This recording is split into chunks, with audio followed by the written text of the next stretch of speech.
Welcome to today's session, Datas to Dollars, Unlocking Funding Opportunities for Events. Thanks so much for joining us. Really great session, really great lineup of speakers. I'm Joanne, the Executive Director of Ontario Southwest. Pleased to start today's session with a land acknowledgement.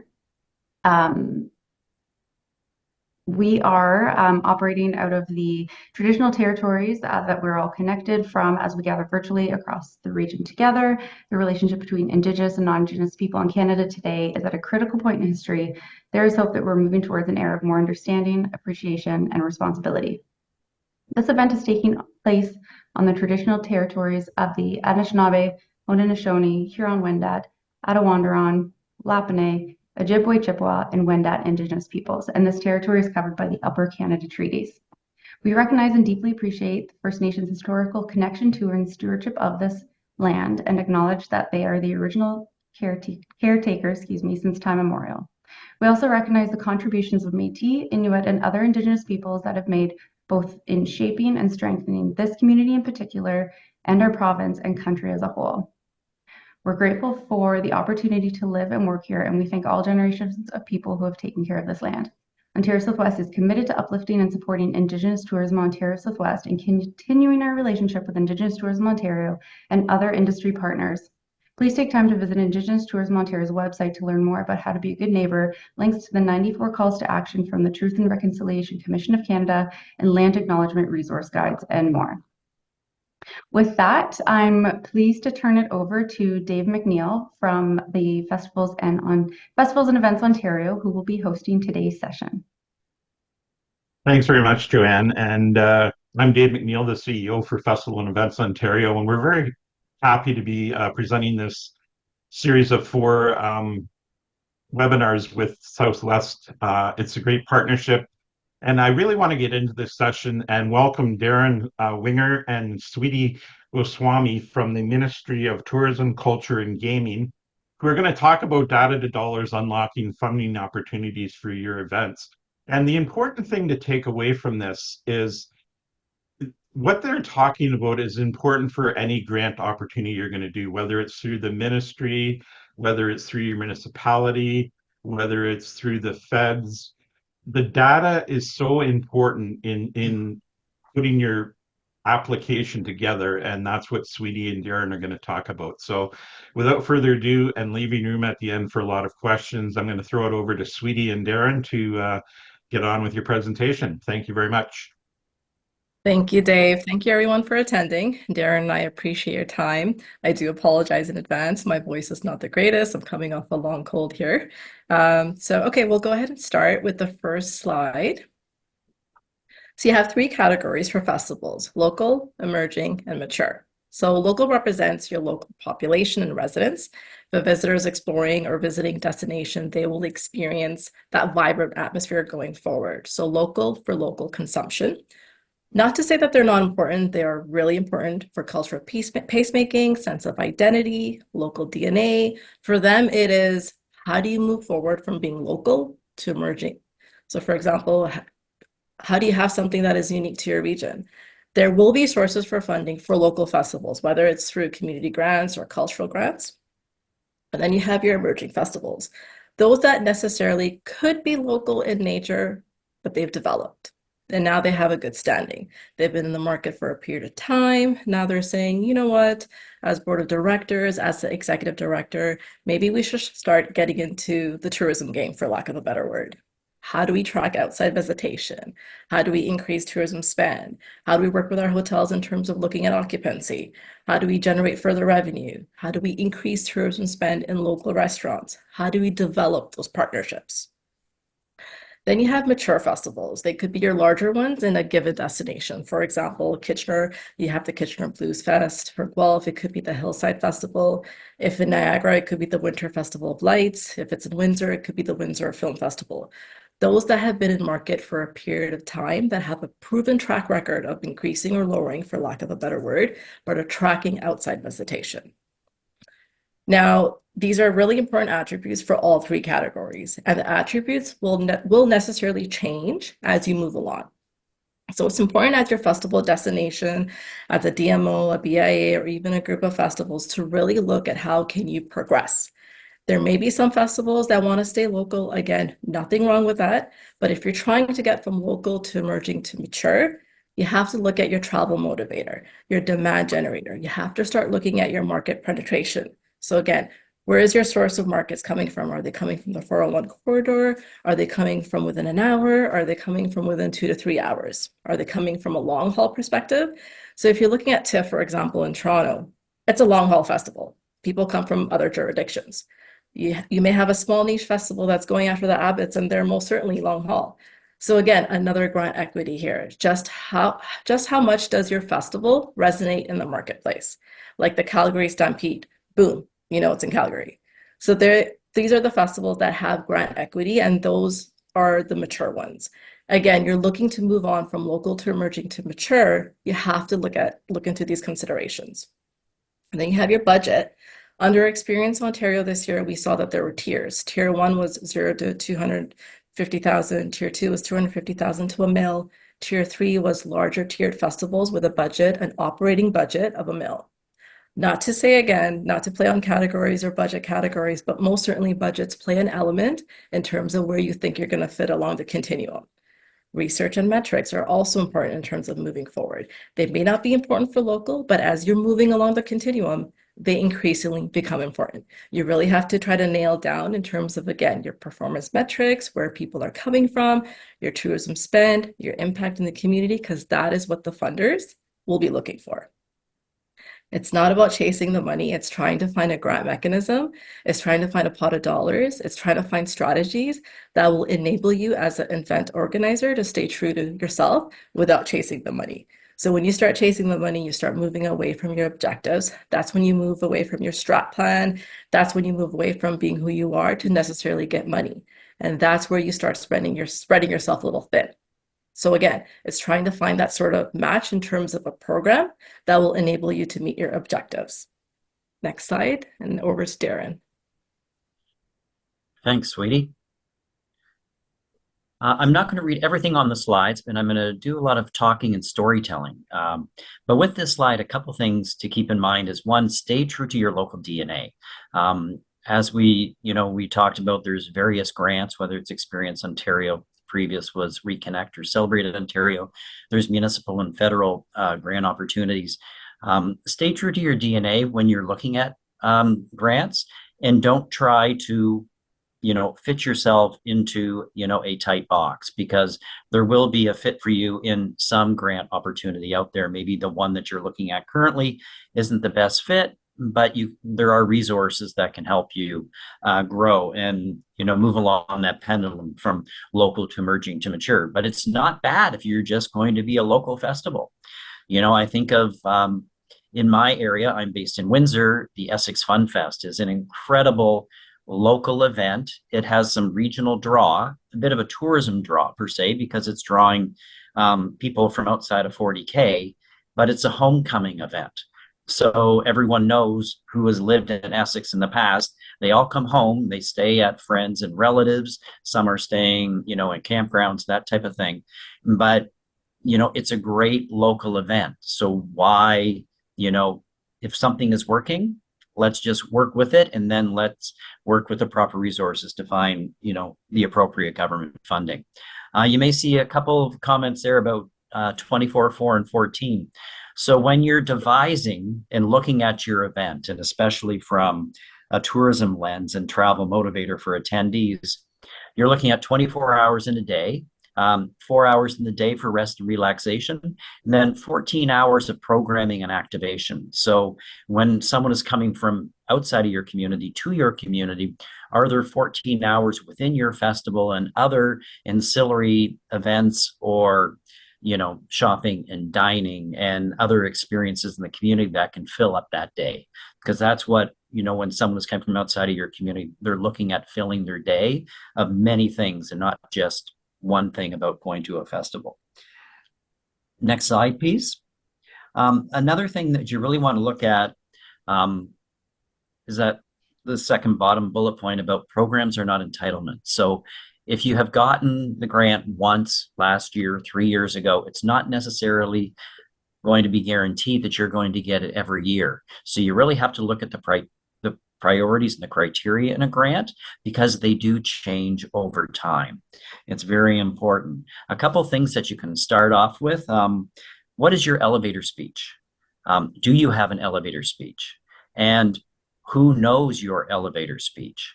And how often are you reviewing it, dusting it off? Or if you haven't one, it's about time you created one.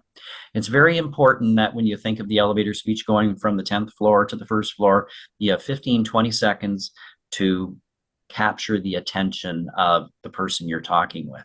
And it's very important in the festival world that it's not just the staff that know the elevator speech. It's the board of directors, it's the volunteers, it's your community partners, and it's your sponsors. So everyone should be talking the same way and with the same level of passion and understanding about what your event is and the impact that that event has on your community. Also, another thing to look at, and I like to talk a lot about cultural capacity versus tourism readiness. Obviously, when you look at it, you want to have your backyard all clean before you invite your friends into the backyard. So it's sort of looking at that. So when you look at cultural capacity, there's quite a few areas to look at.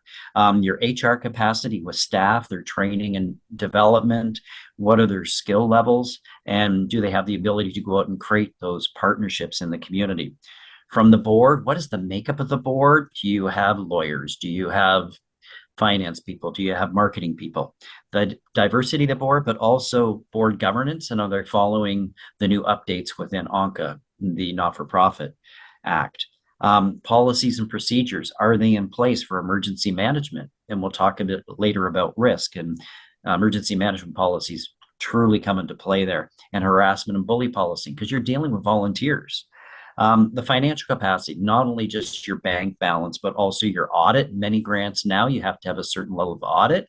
So it's very important that when you look at the grant sphere of federal, provincial, that you actually have the most appropriate audit to access the dollars that are required. And also sponsorship development. How well entrenched are you? Do you farm it out? Do you have someone in-house? Is there capacity there? And then volunteer management, for sure. Do you have a volunteer management strategy? What jobs do you have for volunteers, and are they feeling valued in that job? Do you have a recognition program for volunteers? And a tip, the first tip, I guess, of the call is, have you used the Ontario Volunteer Service Awards program? It's offered every year. The Ministry of Citizenship and Multiculturalism comes out into your community and has a ceremony, and you can recognize longstanding volunteers for 5, 10, 15, 20, 25, 30, all the way up to 60 plus years of volunteer service. I remember when I first got involved in it 20 years ago, it stopped at 50, but now we have a lot of, you think of county fairs and that type of thing where people have been 60, 70 years volunteering every year to help put on an event. And it's a free program. So it's a great opportunity for you to use. And then within tourism readiness, when we talked about cleaning up your backyard, that definitely comes into place because you're trying to invite people into your community. So from a programming lens at your festival, do you have enough to attract a visitor for 2, 3, 4 hours? And is it something that they want to come to your community to attend to? And we're also going to talk a little bit later about uniqueness of your event. And then also, is your community ready? Do you have enough accommodation? Do you have enough ancillary opportunities to fill in that 14 hours of programming between restaurants and shopping opportunities or other attractions that they may want to see? So definitely to look at the capacity of your festival before you even venture into the tourism readiness component. And Sweety, we'll turn it back over to you to talk about the grant application process. The next slide. So we're going to take a look at the funding program general requirements here. We're going to take a look at mandatory requirements, program objectives, program priorities, definitions, eligibility, assessment criteria, and budget and eligible costs. Next slide, please. I think that is Darren. It is. For me, it's all about the art of storytelling when you're writing your grant. And I've already talked a little bit about your elevator speech, and that's sort of the first step in crafting the art of storytelling in your grant is that you have that elevator speech ready, and it is now your opportunity to expand on that elevator speech when writing your grant. And a couple of tips when you're writing grants. First of all, don't assume that someone local is actually evaluating your grant, because you could be in Chatham or in Windsor, but someone from Sioux Lookout is reviewing your grant. So it's very important to keep that lens. So try to avoid using acronyms and local lingo. And if you're identifying a partner, explain who they are and their importance in the community and why that partnership is so important. And also create the story so that someone could feel that who is reviewing the grant, that they are physically in your community and they understand everything about it. I've seen some applications before where, it's an event that has 3 locations, but I'm not from that community. Are they next door to each other? Are they 1 kilometer away? Can I walk from one venue to another? Do I have to get into a car, public transit, ride a bike? So it's really setting that stage so that the reader feels that they are a part of your event, part of their community, and like you're just plopping them right into the middle of it, and they feel that they are a part of your community event. So definitely with your event description, tell us where the event is happening, if it's multiple sites, the attendees, the demographics, and whether it's a combination of local and visitors, and how far those visitors are coming. Keeping in mind that in our definition, I think I said earlier, 40 kilometers and out is the definition of a tourist coming to your event. Also, talk about the legacy or importance in the community or the target audience of your event. When I think of WIFF, the Windsor International Film Festival, it is the 2nd largest film festival in the province after TIFF. So when we're crafting that, when I'm reading that application, I really want to see, and I'm hoping whoever's reviewing it sees the importance of WIFF and the dynamic, because it could be a small festival. If you don't write it right, it may not come across, and then you're going to score a bit lower. So definitely through the art of storytelling, you need to talk about your event and the significance and the importance of that event in your community. Also, uniqueness in the event, definitely. I look at in Amherstburg, they have an open air event where for 20 weeks, they close the streets in the downtown core from Friday night at 6 p.m. until Sunday night at 10 p.m. And talk about the economic impact that has, of where the draw of people are coming from. And Amherstburg is on by Lake Erie and the Detroit River, and the 40 plus K, anyone from Chatham technically is considered a tourist because they're coming 92K, and Leamington is 44 kilometers away. So really set the stage geographically of where you are and how far your attraction is. And now we'll turn it back to Sweety, and we're going to talk a little bit about mandatory documents. Yep. Thank you, Darren. So these are driven by the program. So you have your application form. So to successfully submit your application, it must be fully completed, electronically validated, signed, and dated to be uploaded in the Transfer Payment Ontario system. And then you have your incorporation documents that must be attached to your application, even if you've submitted them before for another application. This does not apply to municipalities or First Nations. Some examples of acceptable documents include your certificate of incorporation, your certificate of compliance, the Canada Business Corporate Form. Then you have your organizational financial statements must be submitted as outlined in the guide. So applicants' organization's most recent audited financial statements. The statements must not be older than 2021 and include income statements, balance sheets, and notes.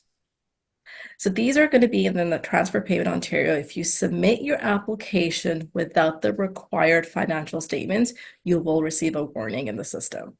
These are mandatory statements. If the correct documents are not submitted, your application will be considered incomplete and not eligible for funding. Next slide, please. So you have your program objectives. Now, they will vary depending on the source of funding or program. Examples offer programming that encourages people to travel, experience events in person, and celebrate Ontario. draw tourists, and increase visitor spending. So this is really two objectives in one. Really, the whole one is to draw outside visitation, which is key and critical, increase tourism spend through hopefully overnight stays, again, key and critical, to develop those partnerships to drive that tourism revenue and those overnight stays, key and critical. Provide job opportunities for Ontarians in the tourism, culture, and entertainment sector. That is really a metric that we're looking for that's built into the application. So again, it all depends on the program that you're applying for in terms of the particular objectives. Under this current government, job creation is really important. For example, you have a music festival. How many music entertainers are being employed? How many performers did you employ? Are they permanent, contract? If you're looking at volunteers, again, how many people? If you're looking at contract employees, how many people? Outside benefits as well. So if you're looking at partnerships to broaden that community economic benefit outside the community, anticipate how many jobs you have created. If you have X amount of food trucks at your festival within your staging area, how many food trucks, how many people are being employed? Those are the numbers that we're looking for in terms of job creation. Then you have increase Ontario's profile through media, social media, or broadcast exposure. In your final report, there'll always be something in your marketing materials. Where was the Government of Ontario mentioned? Do you have the Trillium logo? These are the type of things that we would be looking for to really look at. Did your festival and event increase Ontario's media's exposure in the tourism marketplace? Okay, so it's important to consider how your tourism festival or event plans meet the program objectives. Keep that in mind as you respond to all the questions in the application form. Look at the objectives because that is the underpinning of all the questions in the application. They all strive towards meeting these objectives. That is no different from Experience Ontario or any other program that you may be applying for. Try to keep the program objectives first and center as you're answering your questions and as you're putting pen to paper. Next slide, and I think it's Darren.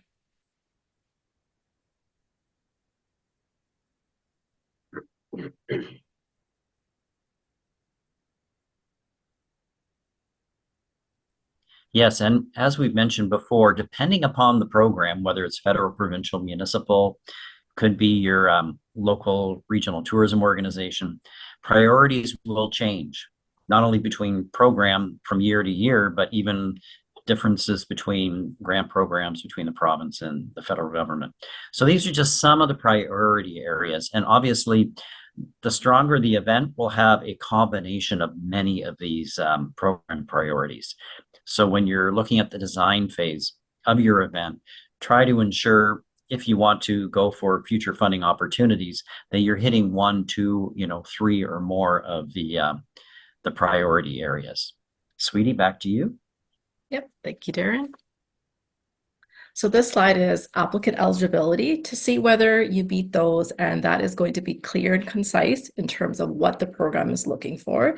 And then there's also festival and event eligibility. So under Experience Ontario, you have to be an Ontario-based entity in existence since January 1st, 2023, not be in default of the terms and conditions of any grant, et cetera, et cetera. So that gives you an example of applicants' eligibility. This is going to be front and center of any program that you're going to be applying for. So very important to have your articles of incorporation. If you have any change notices, change of name, ensure that you have the correct documents attached. Everything is electronic now.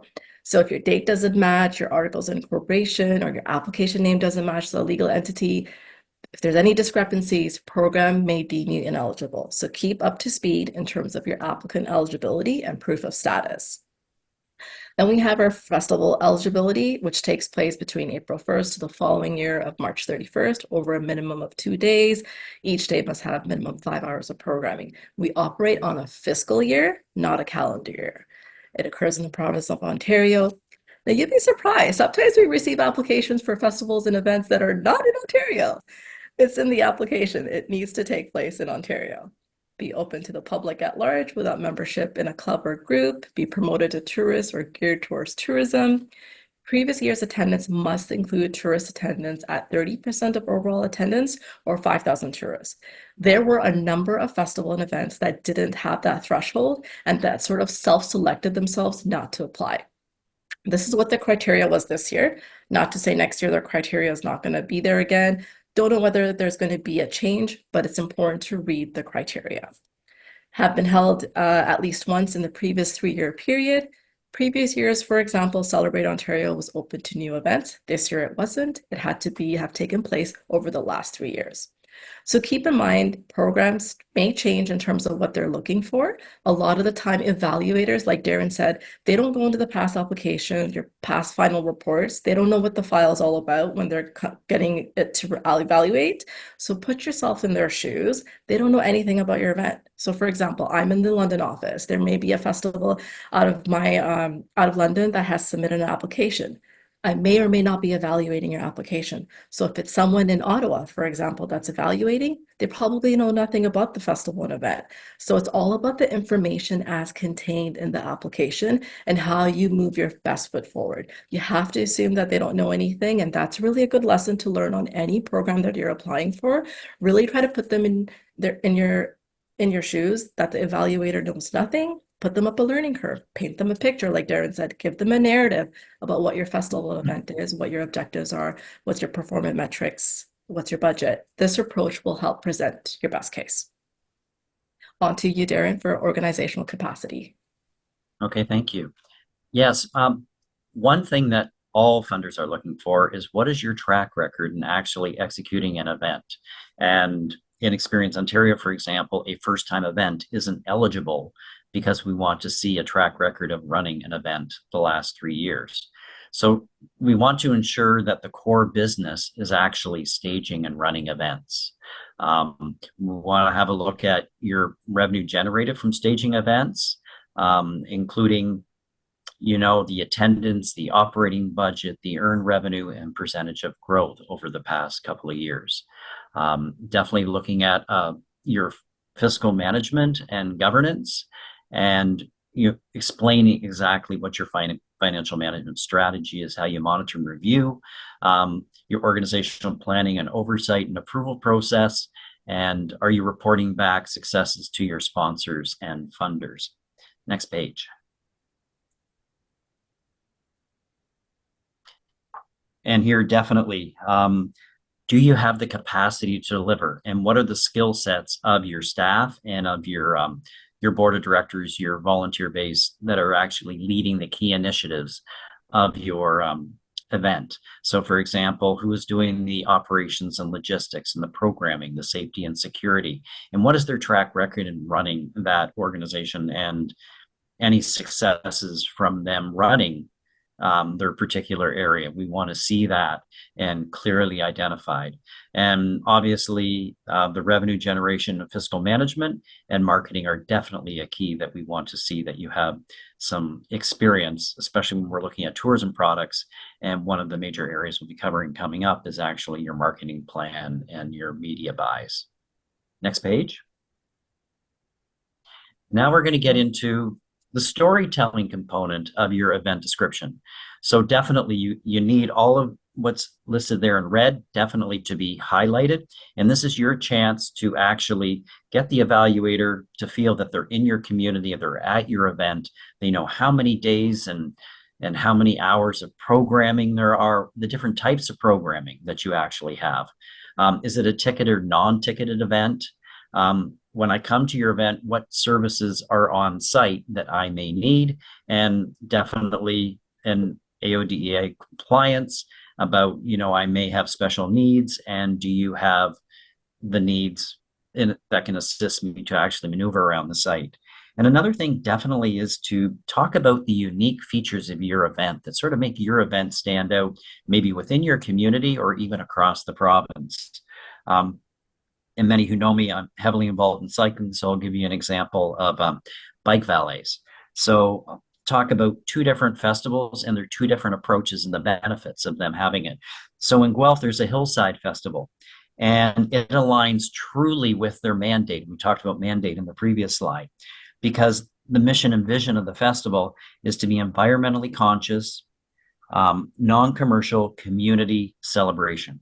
And definitely environmental is actually having people not driving their cars to a site, but actually riding their bikes. And if you've ever seen photos, their bike parking is incredible. It's just out of this world. To give you another example, locally in my area, the LaSalle Strawberry Festival, which is a municipally run festival, and it's located on the grounds of their major recreation complex. And it's a bit tight for parking. So they have alternative options. One, they have a shuttle, and two, they encourage people to ride their bike, especially from the surrounding neighborhood, and they have a bike valet. And you're like, that's kind of interesting, but there's many different layers. So one, it is a definitely unique asset, but we're going to talk a little bit later about risk and risk mitigation. And one of the risks actually is too many people driving their cars, no place for people to park. And then that creates a negative stigma on the event. So definitely when they would apply, they put that as one of their risk mitigation strategies about having bike valets. And also it's a unique partnership because the local advocacy group staffs it the entire time. And not only are they parking their bikes, but they're also having a community conversation and talking with the people who ride their bikes, saying, where do you ride your bike? What are the pinch points? And then the advocacy group can actually report back to staff and also the mayor and councilors. They usually stop by the booth. They can get some just in time feedback on how their community is doing on the cycling file with active transportation. So definitely making it a win-win. Sweety, over to you for the next slide.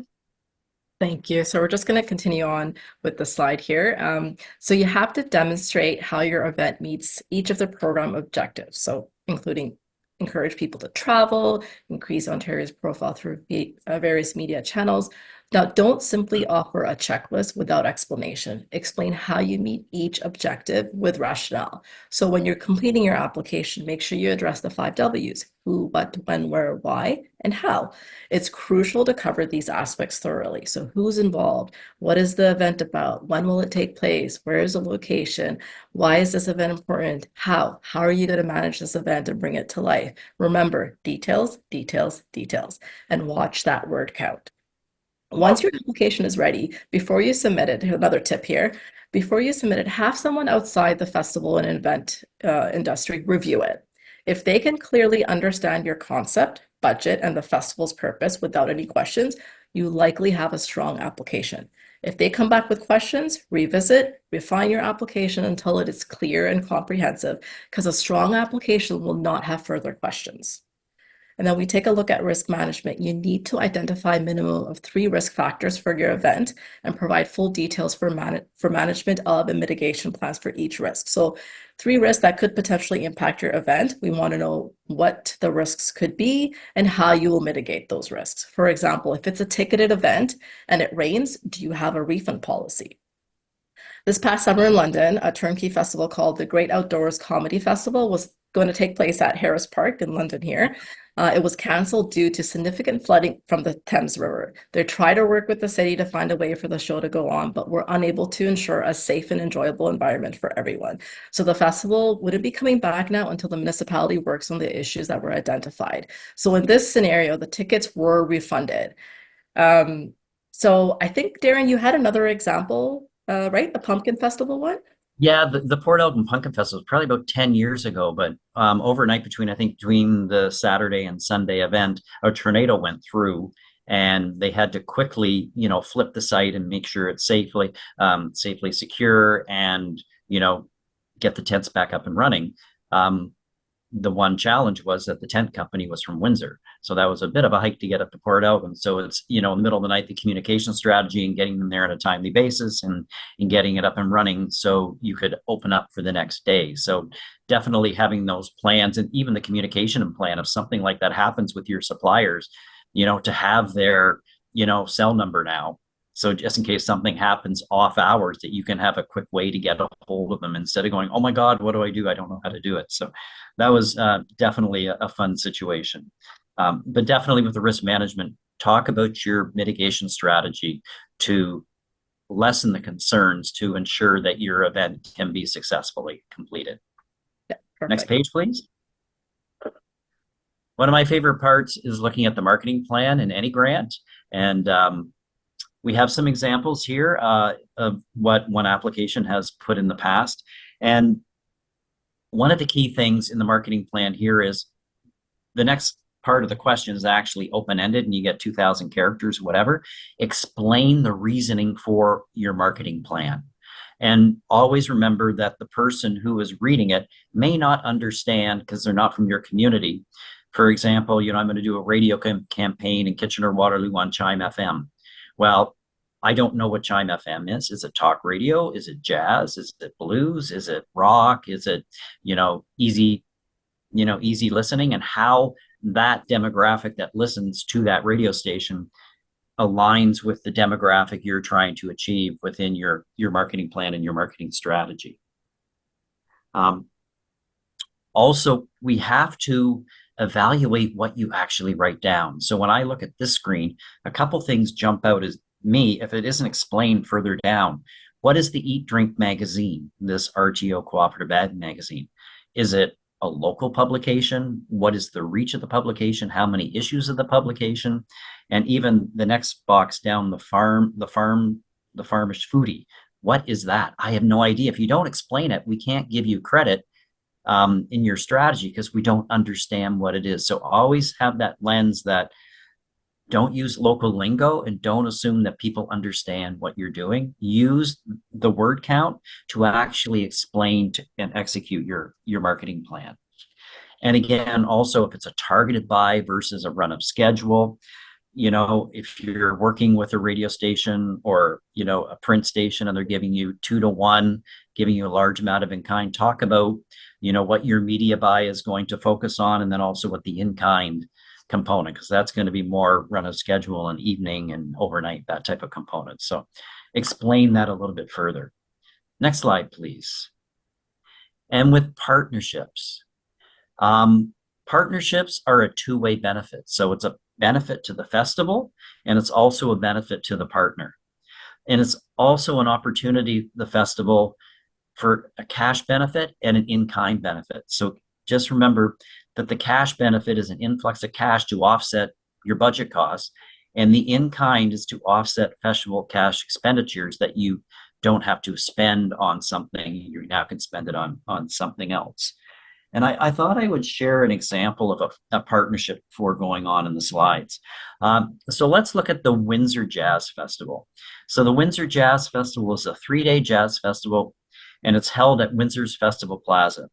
The Festival Plaza is located on Windsor's waterfront along the Detroit River, which overlooks the Detroit skyline. It also directly across is the GM World headquarters in downtown Detroit.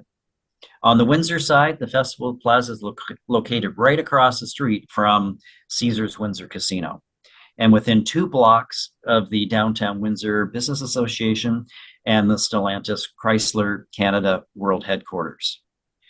And so you're seeing that you can now visualize yourself about where you are in the space and in your festival. And Windsor is also the home to world-renowned flautist Alexander Zonchek, who also was a radio host at WJZZ, which is a Detroit jazz music station. So when I'm looking at developing a partnership for my Windsor Jazz Festival, I want to set up 3 meetings and to coordinate my plan about what I think a partnership is.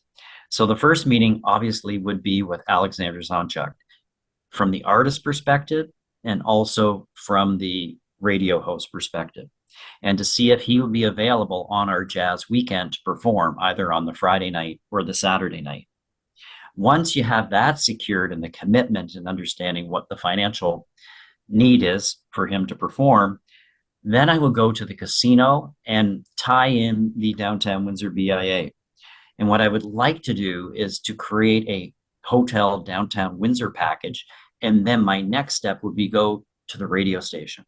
So the hotel package would include 1 comp hotel package for the weekend that we can actually raffle off for free with the radio station, and also 20 preferred jazz listener sale opportunities to buy 1-night or 2-night packages, and bringing in the Downtown Windsor BIA to get, we have 21 packages there to get 21 $50 gift cards for breakfast for one day when these American tourists are going to be, and the listeners of the radio station come back over. So by the time you get to that that third meeting, which is with the PR department and the sales department of the radio station in Detroit, you already have a nice, neat package developed, and it's almost turnkey. So really what you're saying is we would love to have, a targeted media buy on during Alexander's radio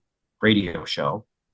And 1-2 weeks prior to, we would like to start the contest, of which one listener and spouse partner will get a weekend stay with weekend pass to come to our event, and they get free stay at the hotel and all the perks. But then also we would have opportunities for 20 people to purchase a package to come to Windsor, stay at Casino Windsor, and go to the event itself. So it's a nice little turnkey operation. So that's an example of, how to target specific people, because, you're looking at the general factors considered. Who do you want to come to your event? Who is your target market? So in that case, we've really identified that we want individuals who live in the United States to come to Canada and spend the weekend at our jazz festival. So here are some examples in the past. So definitely, and when we look at the cash and in the in-kind value, hotel giveaways and promotion, and valuing that, how it's a cost savings to us at $2,500. In the second and third options, you really need to explain the cash value. Are they a partner? Are they a sponsor? Are they giving you $2,500 hard cash? Or did you put the dollar amount maybe in the wrong column and it's more of an in-kind value? You want to flip to the next one, and looking at business partnerships. I've seen in some examples where, it says, we have an alcohol partnership with a spirit company and they're giving us $10,000. Are they really giving you $10,000? Like, for a 2-day festival or a 3-day festival? Like, where is it? So you really have to explain who is giving you what dollar values. And so to give you an example, years ago, Food Basics was a sponsor of a local festival, and they gave cash to sponsor Seniors Day. And then they also gave an in-kind value where they partnered with the local weekly penny saver and also a trucking company. And they were the hosts of the Canada Day food drive during the parade. So they actually would provide staff to walk the parade and pick up bags that were actually produced and put into the penny saver. So that was a nice cash and in-kind component. So again, you really need to flesh out and explain, if you're putting cash in the cash column, what cash and how it's being benefited, and is it a sponsorship opportunity or is it a partnership opportunity? Next slide, please. When we're looking at performance metrics, one of the key things is to get the data, and part of the title is about getting the data, and it's actually how you can track who is attending your festival and how you can get your numbers. So definitely, if you have a ticketing system, you can track via postal codes. The province has a free economic indicator tool called Trium. It's very important that the proper data goes into the tool so you can actually get an appropriate number coming out. When an evaluator looks at, I've done an economic impact study and I have a 6-hour event on Canada Day and the economic impact is 3.5 million. For a 6-hour event, how can you justify that? So definitely, when you're talking about data and you have huge opportunities to talk about data, make sure that the data is relevant. And also to look at increases from year to year. How your event is trending is very important. Also, if, a lot of events are selling tickets, and we definitely are seeing a trend where more events are charging at the door even to get in. And sometimes it's hard for maybe that emerging festival or, community festival to get their head around. But you have to remember that before anyone even steps onto that site, there is a dollar value that's already been created, because it takes a lot to put on a festival. So when you're talking to people about the reason for now charging at a gate to get in, whatever the fee is, you can state that it does cost a significant amount of money to put on that event. So there has to be some sort of revenue on it. And also with your Google Analytics, and also looking at your social media engagements and using social media, and not only just leading up to the event, doing it on site during the event is a key, just to keep that momentum going throughout the event weekend. Next slide, please. And definitely, most funders really want to see your evaluation plan on how you are collecting the data and how they align with the performance metrics that you've identified in the grant. So the key thing here is gathering your information, using community partners even to help you with the analysis. You know, if you have a university nearby, or a community college, or a company that has expertise in analyzing, gathering the data and analyzing it, definitely use them as a resource.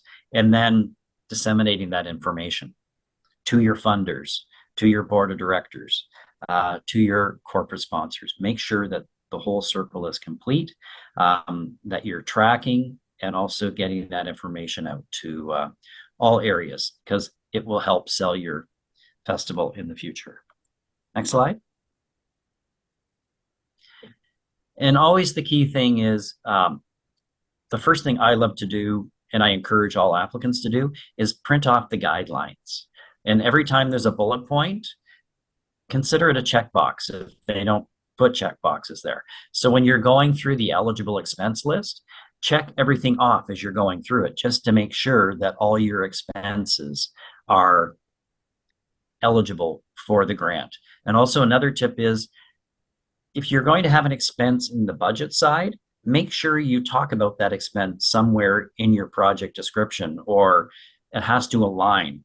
Because one thing that really stands out is if you see something in the budget, but it's never mentioned anywhere, and it's a significant amount of dollars, it sort of questions, you know, not only eligibility, but why are you doing that? So make sure that you weave and tell the story throughout the entire application, from the event description all the way to the partnerships, to the marketing plan, and to the budget, to make sure it all aligns. Next slide, please. So before we get to questions, I know there may be some out there. I know the first question will be Experience Ontario. When is it coming? Well, we can say it's coming soon. Traditionally, you know, in the last couple of years, it's come out, you know, towards the end of November, and I would expect it would be probably similar to what you've seen in the last couple of years. But there are some things that you can do in that soon period, in the next month or so, or, you know, in the coming weeks.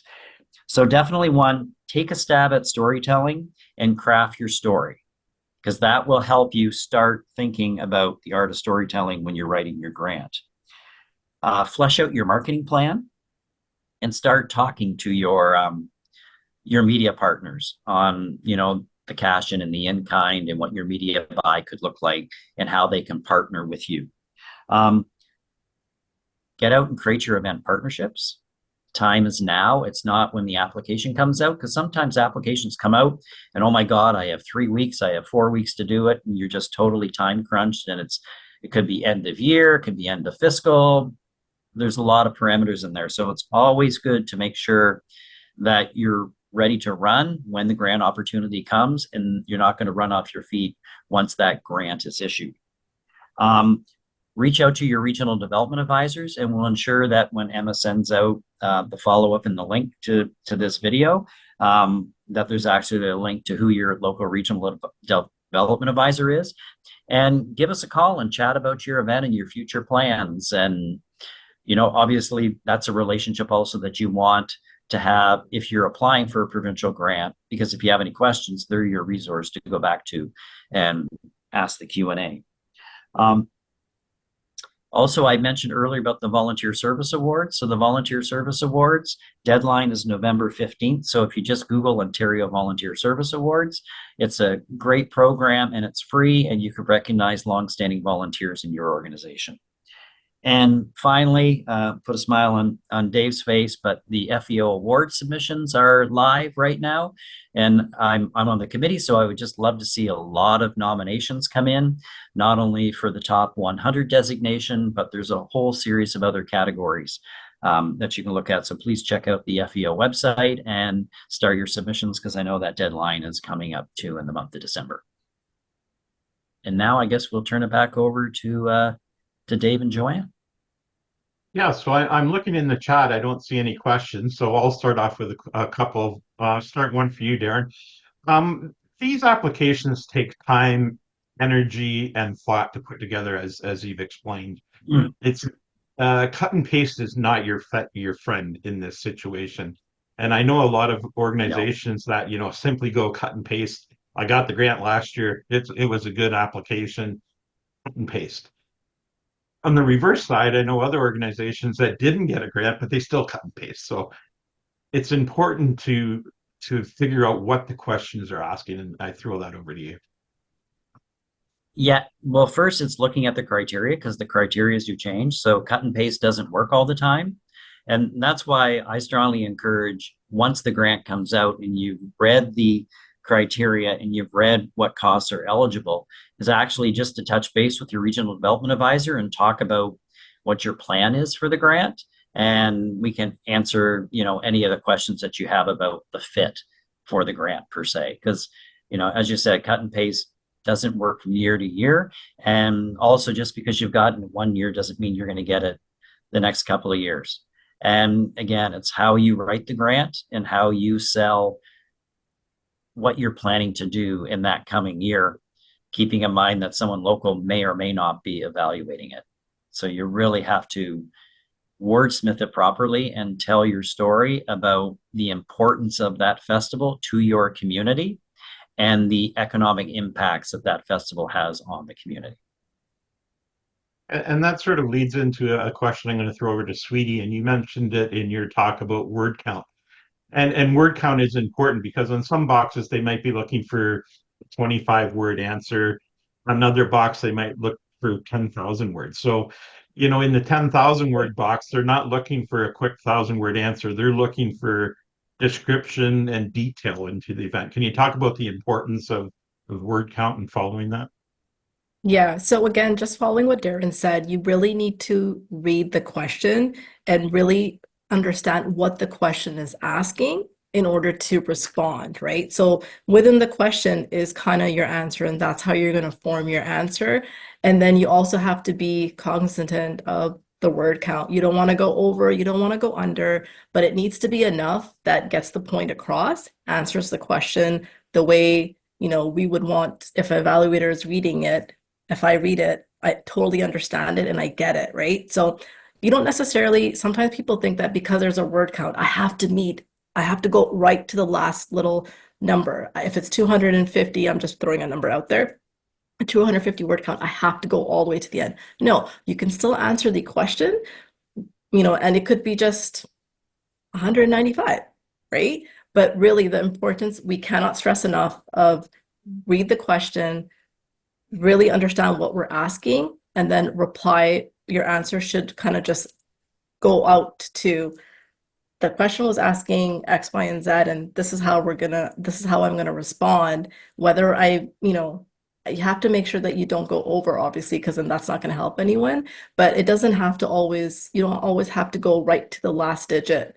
You just have to make sure that you understand the question, read it properly, write it out how you want to write it, whether it's 195 or 100, for example, right? But always ensure when you have the question, just check to see if there is a word count and make sure you don't, like I said, don't go over, but just answer correctly as precisely as you can.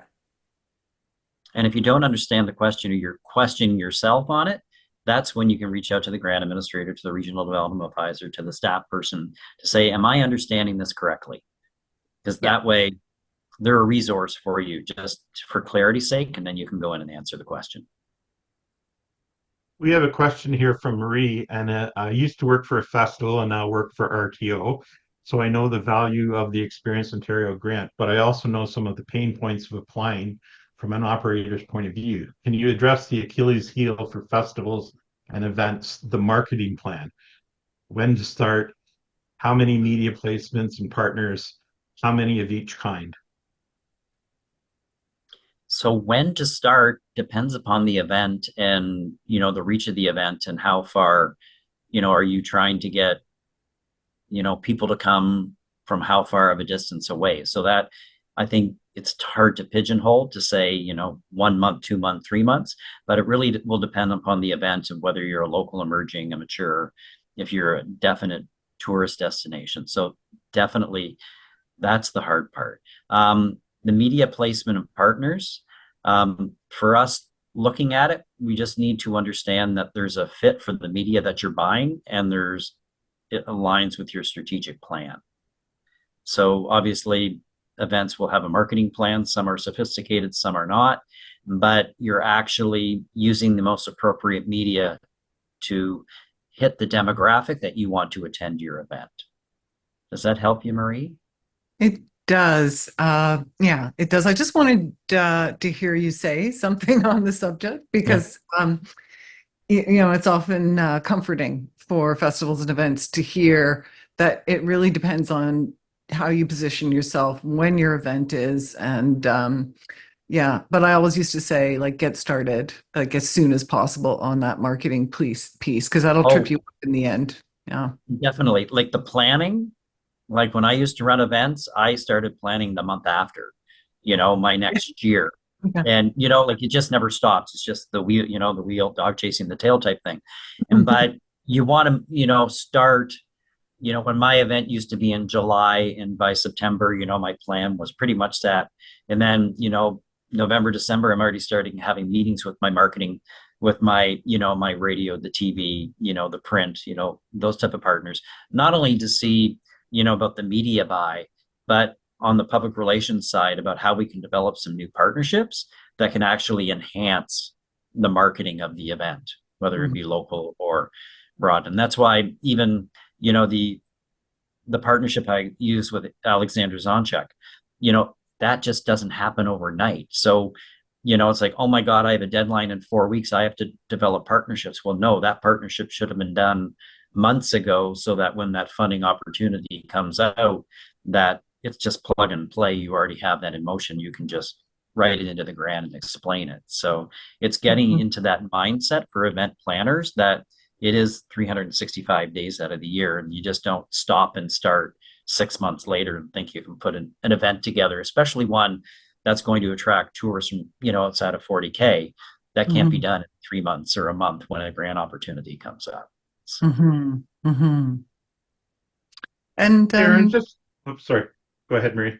I was just wondering, as a follow-up question, can you speak to what you might be looking for, or what an adjudicator might be looking for in terms of the variety of media? Are you looking, if I applied and I had put in all social media stuff and influencers, would that, obviously this depends on the kind of event that's being promoted, but would you prefer to see different media, like maybe traditional print as well, and radio and that kind of thing?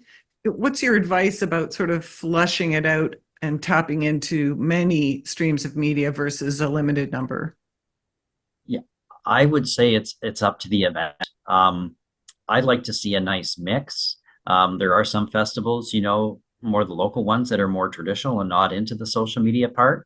But if you can show significant analytics and it's cost beneficial to you to go one route versus another, then that we're not here to question it. If you're getting huge results, for example, using influencers and using, the social media platforms, and you have a strong social media plan to execute, and the dollars aren't as much as going to the traditional, radio, print, TV, that type of thing.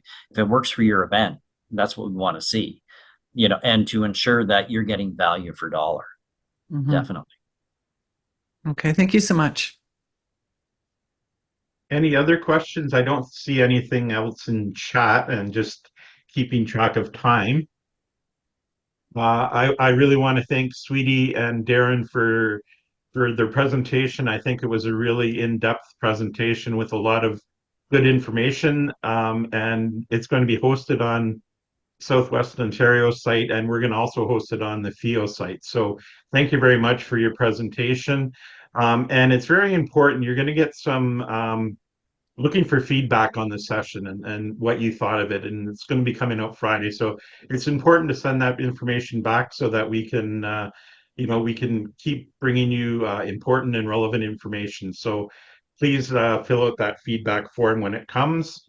And I'd like to also promote our next session on Wednesday, November 27th with Jeff Hardy, and he's going to be talking about navigating tourism and event marketing in 2025, utilizing digital tools, platforms, business automation, and sales funnels. So join us on November 27th for some good marketing information.